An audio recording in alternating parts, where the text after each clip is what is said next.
జీవామృతాన్ని ఎలా తయారు చేసుకోవాలనే ప్రాసెస్ చూద్దాము.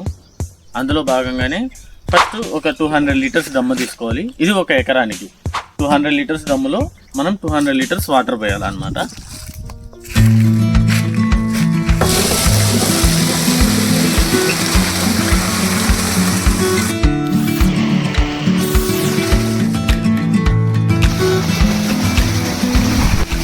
మనకు జీవామృతం చేసుకోవడానికి బెల్లం కావాలి. అది కూడా మనము ఆర్గానిక్ బెల్లం వాడితే చాలా మంచిది అన్నమాట. ఒక ఎకరానికి వచ్చేసి 2 కేజీల బెల్లం మనం తీసుకోవాలన్నమాట. ఇట్లా మరి పొడిగా చేసుకోవాలని ఏం అవసరం లేదు. ఆల్మోస్ట్ కొద్దిగా కరిగిపోయేలాగా ఈజీగా ఉంటే బెస్ట్ అన్నమాట.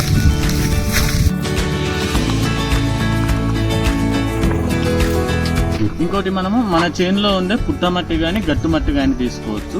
పుట్ట అంటే మరి చీమలు పెట్టినది కాకపోయినా సరే, గట్టు మీద కెమికల్స్ లేకుండా ఇట్లా న్యాచురల్గా మన గట్ల దగ్గర ఉండే మట్టిని కూడా మనము ఆ జీవామృతం కోసం వాడాల్సి ఉంటుంది అన్నమాట. జస్ట్ ఒక గుప్పెడు ఇంత తీసుకుంటే సరిపోతుంది.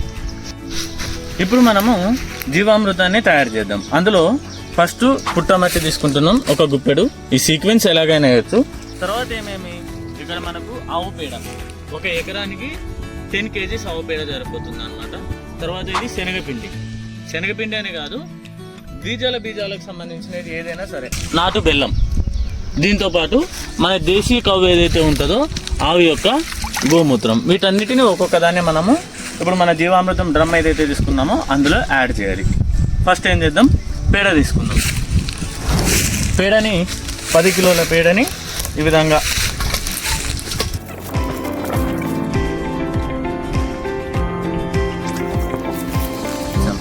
తర్వాత బెల్లం, శనగపిండి 2 కిలోలు ఒక ఎకరానికి. శనగపిండిని యాక్చువల్గా మనము డైరెక్ట్ వేయొద్దు అనమాట. అందులో డైరెక్ట్ వేస్తే ఉండలు ఉంటుంది. కాబట్టి ఫస్ట్ దాన్ని మనము ఇట్లా లిక్విడ్ లాగా తయారు చేసుకోవాలి. పక్కకు ఈ విధంగా లిక్విడ్ లాగా తయారు చేసుకున్న తర్వాత దీన్ని మెత్తగా కలుపుకున్న తర్వాత ఈ మిశ్రమాన్ని మనము ఆ లిక్విడ్ ఏదైతే మన 200 లీటర్స్ వాటర్ ఉందో అందులో కలపాలన్నమాట.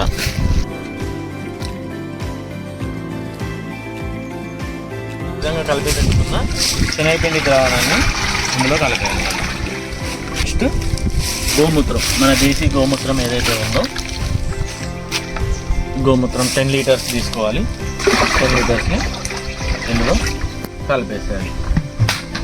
ఇప్పుడు మన జీవామృతానికి కావాల్సిన ప్రాసెస్ కంప్లీట్ అయినట్టు. అంటే 200 లీటర్స్కి గాను 2 కిలోల బెల్లము, 10 కిలోల ఆవు పేడ, దేశీ ఆవు పేడ, తర్వాత 10 లీటర్ల గోమూత్రాన్ని మనం వాడాము.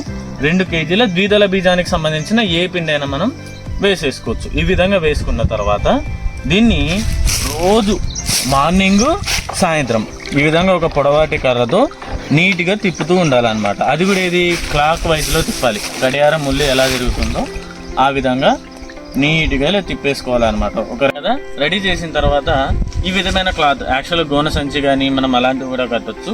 ఈ విధంగా దగ్గరికి వేసేసుకొని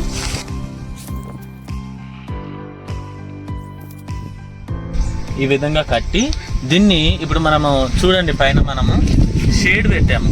అంటే నీడలో ఉండాలి, ఎండలో ఉండొద్దు అనమాట. ఎండలో ఉంటే దీంట్లో తయారయ్యే సూక్ష్మ బ్యాక్టీరియా ఏదైతే ఉంటుందో అది మనకు ఎక్కువ డెవలప్ కాదనమాట. సో ఇలా చెట్టు నీడలో పెడితేమంటే మనకు ఈజీగా అవుతుంది. ఇదొకటి మనం కంపల్సరీ మెయింటైన్ చేయాలన్నమాట. మన జీవామృతం ఇంకొక 3 డేస్లో రెడీ అయిపోతుంది. ఈ విధంగా రోజు మనము మార్నింగ్ ఈవినింగ్ స్టిర్ చేసిన తర్వాత తిప్పిన తర్వాత 3 రోజుల తర్వాత ఈ జీవామృతాన్ని డైరెక్ట్గా మన పొలంలో మనము చెట్టు దగ్గర వేసుకుంటూ పోవచ్చు. లేదా మనం వాటర్ ఇరిగేషన్ ఇస్తుంటాం కదా, వాటర్ని పట్టేటప్పుడు నీళ్లు కట్టేటప్పుడు ఆ పొయ్యే దారి దగ్గర కూడా దీన్ని పోసి మనము వదలవచ్చు అనమాట. ఈ విధంగా మనము న్యాచురల్ జీవామృతాన్ని తయారు చేసుకోవచ్చు. హరే కృష్ణ.